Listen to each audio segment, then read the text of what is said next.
Brilliance Audio presents Hadley and Grace by Suzanne Redfearn.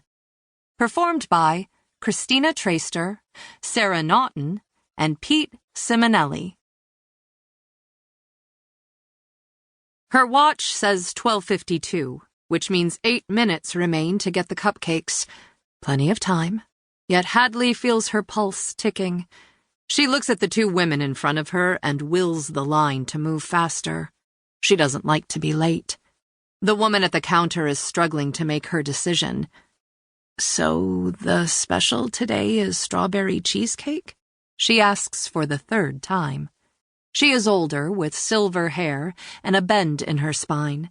The salesgirl, perhaps 16, offers a patient smile. "Yes, but if your granddaughter just wants plain strawberry, we have that as well." "She told me strawberry," the woman says, her voice unsure as she clutches her purse tight against her. A frayed black bag possibly as old as Hadley. Impatience bleeds from the woman directly in front of Hadley, mid-40s and professional, her arms folded across her chest and her Prada wallet held at the ready, the blush-painted nail of her index finger tapping against it. Hadley's phone buzzes and she looks down to see a text from Frank. "Truck okay? Mercedes will be dropped off this afternoon. How you holding up?" "The cheesecake one is very pretty," the grandmother says. "She's 6. Did I mention it's her birthday?" The Prada woman rolls her eyes. The grandmother did mention it is her granddaughter's birthday. She also mentioned she is turning 6 and that they're celebrating with a picnic in the park beside her daughter's apartment. Her daughter is bringing pizza and the grandmother is supposed to bring a sprinkles cupcake for dessert. Hadley wants to tell her she should buy the original strawberry cupcake, not the special. If it's what her granddaughter asked for, then it will be what she's expecting, and anything other than strawberry will be a disappointment. Strawberry has always been Maddie's favorite as well.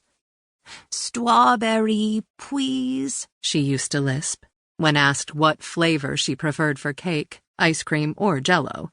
And Maddie would have been terribly let down if she'd been given strawberry cheesecake, especially on her birthday. "The cheesecake is really good," the counter girl says, trying to be helpful. She holds up the special.